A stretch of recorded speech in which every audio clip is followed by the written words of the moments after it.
सुबह की राम राम साथियों।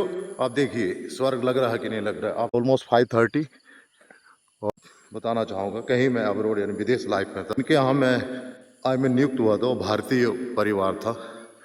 और तो फाइनली हम लोग वहाँ पे पहुँचे। 2 जन थे हम, 2 इंडियन थे। और वहाँ के उस देश के वो टाइकून थे एक्चुअली।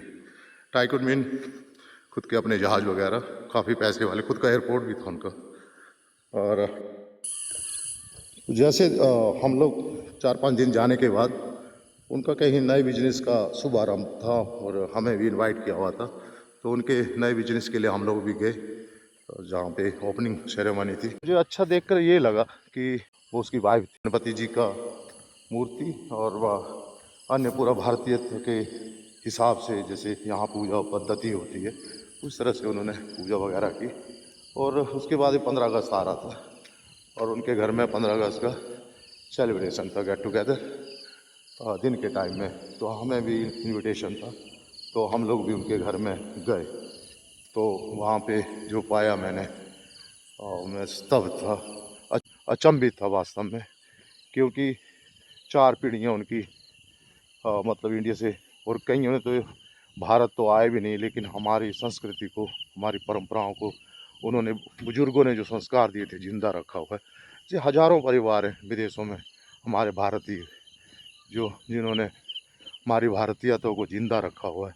और ख़ास बात उस घर की मुझे ये लगी, उनके 2 बच्चे थे, एक 8 साल का था और एक 6 या 5.5 साल का था। और उनके घर में कंपल्सरी उनकी मातृभाषा गुजराती में ही बात करेंगे। एक्चुअली वो कच्छ से थे, उनके जो बुजुर्ग थे वो कच्छ से थे।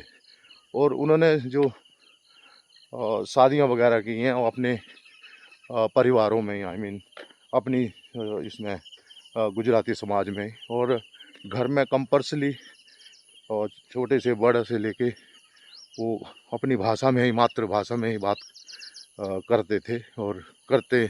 जब तक मैं रहा मैंने देखा, 2 साल था उनके साथ।